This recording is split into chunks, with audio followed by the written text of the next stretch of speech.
IPO चाहिँ अनलाइनबाट apply गर्न जाँदैछौँ। त्यो कारण तपाईँले चाहिँ यहाँ देख्न सक्नुहुन्छ यो माया सेवामा तपाईँले क्लिक गर्नुहोस्। र तपाईँले यहाँ देख्नुभयो होला माया सेवामा क्लिक गर्नुभयो भने सुरुमा तपाईँले देख्नुहुन्छ एप्लाई फर इस्यु भनेको छ। एप्लाई फर इस्यु भनेको हामीले चाहिँ एप्लाई गर्न मिल्ने कम्पनीहरू तपाईँले यसमा चाहिँ देख्न सक्नुहुन्छ है त। जस्तै करेन्ट इस्यु भनेको चाहिँ अहिले खुलिरहेको आइपिओहरू, राइट सेयरहरू अथवा म्युचुअल फन्डहरू तपाईँले यहाँ देख्न सक्नुहुन्छ। तर हामीले एप्लाई गर्न मिल्ने भनेको चाहिँ एप्लाई फर इस्युमा हामीले हेर्नुपर्ने हुन्छ। त्यो कारण तपाईँले चाहिँ यसमा नझुक्किनुहोस्। तपाईँले डाइरेक्ट चाहिँ तपाईँले एप्लाई फर इस्युमा तपाईँले क्लिक गर्नुभयो भने तपाईँले एप्लाई गर्न मिल्ने आइपिओहरू मात्रै तपाईँले यहाँ देख्न सक्नुहुन्छ। र यहाँ तपाईँले सुरुमै देख्न सक्नुहुन्छ टक्सर पिकुवा खोला हाइड्रोपावर लिमिटेड भनेको छ। यसमा चाहिँ हामीले एप्लाई गर्न मिल्ने रहेछ। यो चाहिँ जनरल पब्लिकको लागि खुलाएको छ। र तपाईँले यहाँ साइडमा देख्नुभयो होला एप्लाई गर्नको लागि चाहिँ एप्लाई फर इस्युमा तपाईँले क्लिक गर्नुभयो भने यहाँ साइडमा तपाईँले एप्लाईको बटन देख्नुहुन्छ र यहाँ क्लिक गर्नुपर्ने हुन्छ। म यसमा क्लिक गर्छु।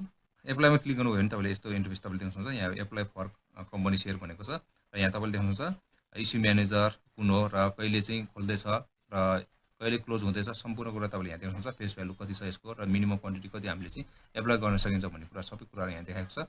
अब हामी चाहिँ एप्लाई गर्न जाँदैछौँ अनलाइनबाट। त्यो कारण तपाईँले हल्का स्क्रोल गरेर तपाईँले डाउनलोड गर्नुहोस्।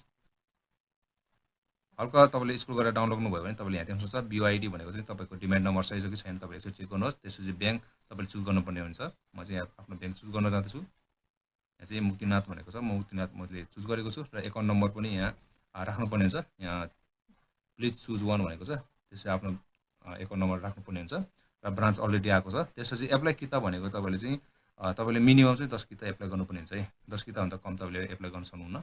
त्यो कारण तपाईँले चाहिँ यहाँ 10 किता तपाईँले राख्नुहोस्।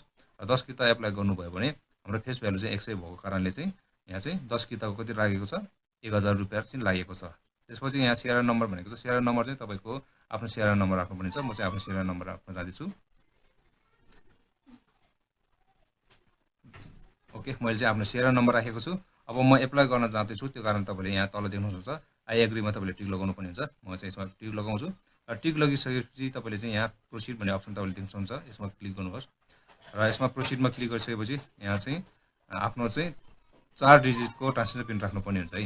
यो ट्रान्सलेसन पिन नराखिकन तपाईँले चाहिँ एप्लाई गर्न सक्नुहुँदैन। त्यो कारण तपाईँले यहाँ चाहिँ आफ्नो ट्रान्सलेसन पिन राख्नुपर्ने हुन्छ। म चाहिँ आफ्नो ट्रान्सलेसन पिन राख्न चाहन्छु। मैले यहाँ पिन राखिसकेको छु। अब हामी चाहिँ एप्लाई गर्नको लागि चाहिँ अब तपाईँले यहाँ एप्लाईको तपाईँले यहाँ अप्सन तपाईँले देख्नुभयो होला। यहाँ एप्लाई भन्नेमा तपाईँले क्लिक गर्नुहोस्। म यसमा क्लिक गर्छु।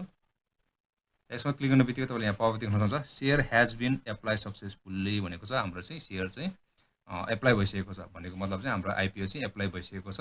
अब हामीले चाहिँ 6-7 दिन हामीले कुरेपछि चाहिँ आइपिओ पऱ्यो कि परेन भनेर चाहिँ हामीले रिजल्ट हेर्न सक्नुहुन्छ।